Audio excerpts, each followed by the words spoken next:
2 hours too. That's all right then. Why is it so hard to get people out of a room when you want to vlog?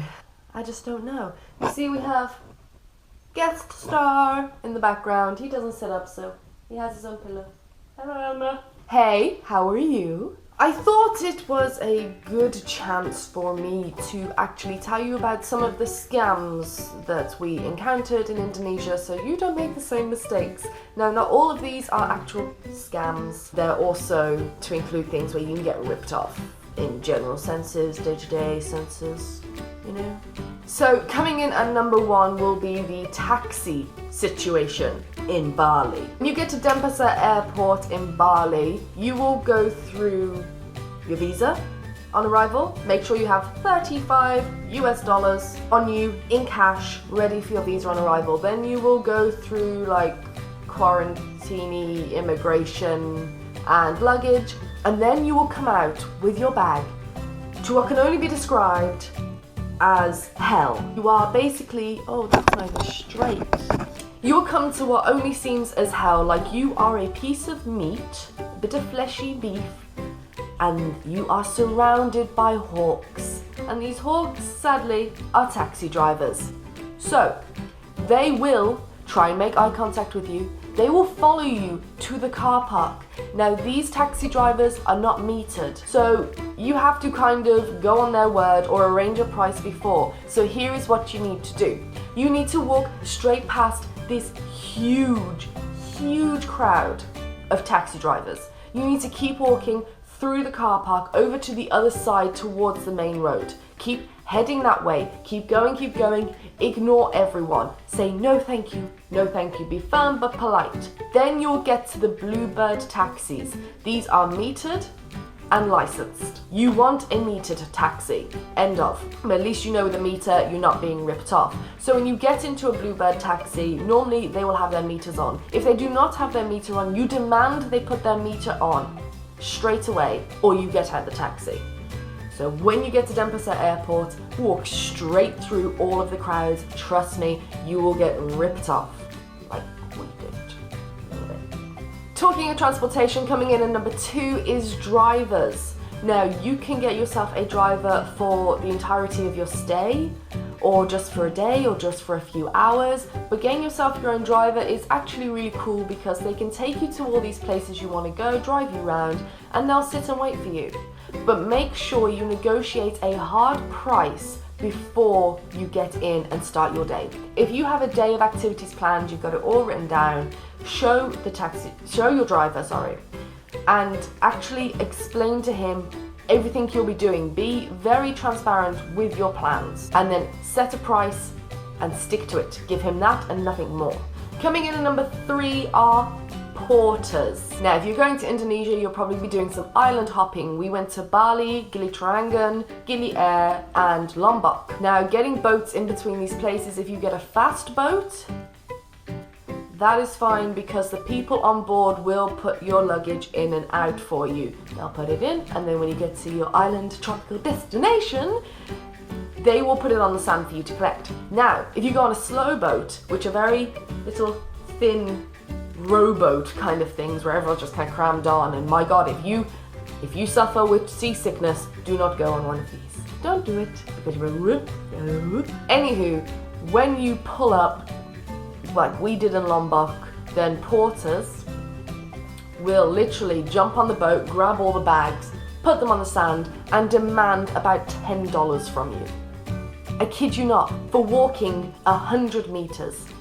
Probably not even that, 50 meters from the boat to the sand. And they will follow you, even if you've got a driver arranged to pick you up or getting a taxi, they will follow you. And literally we had 2 guys either side of our car holding the doors open, demanding money. We gave them 10,000 rupiah, which is $1, because we were so angry and they were not happy, but we didn't care. We weren't paying $10 for that. And as soon as they grabbed our bags, I knew what was gonna happen. So if that happens to you and you see someone try and grab your bag, just say no thank you, grab your own bag, put it on.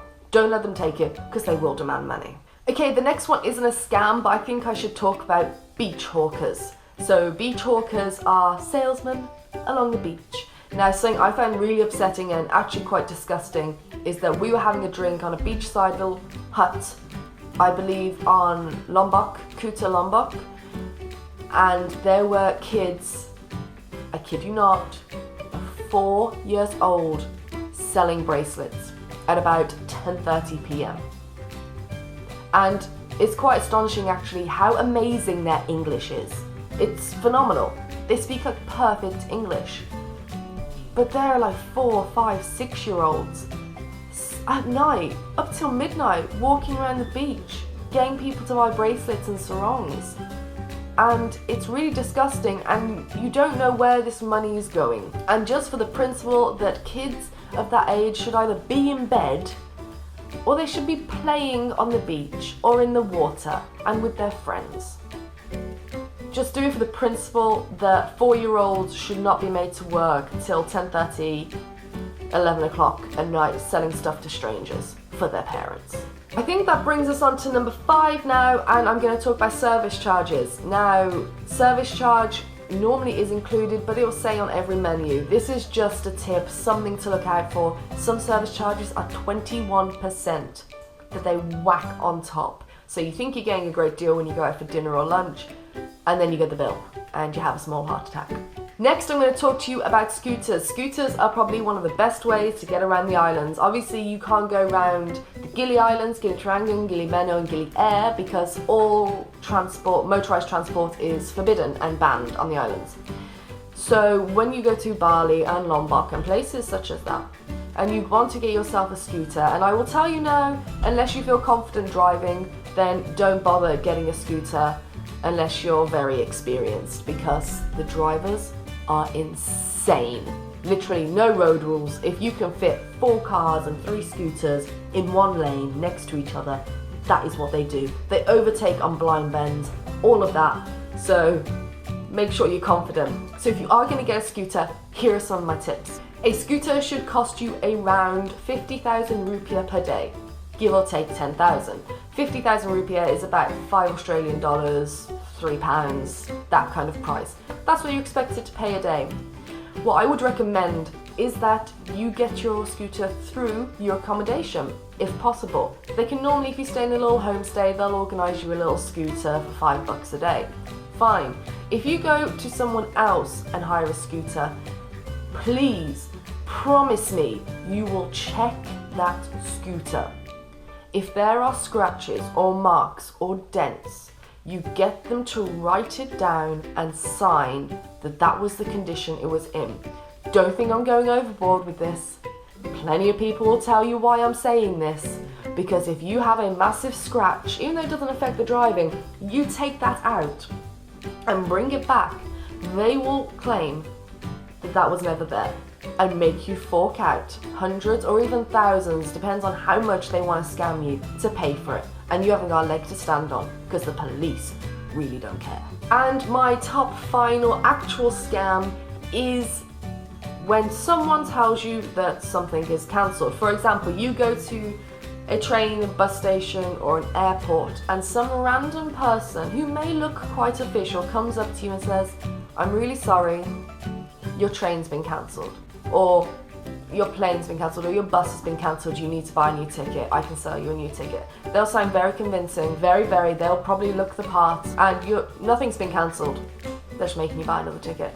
Then they pocket the money and run away. So if someone approaches you and says, "Your transport has been cancelled, you need to buy another ticket," you go to an official service desk, information desk, ticket office, or an official on the platform or wherever, and ask them.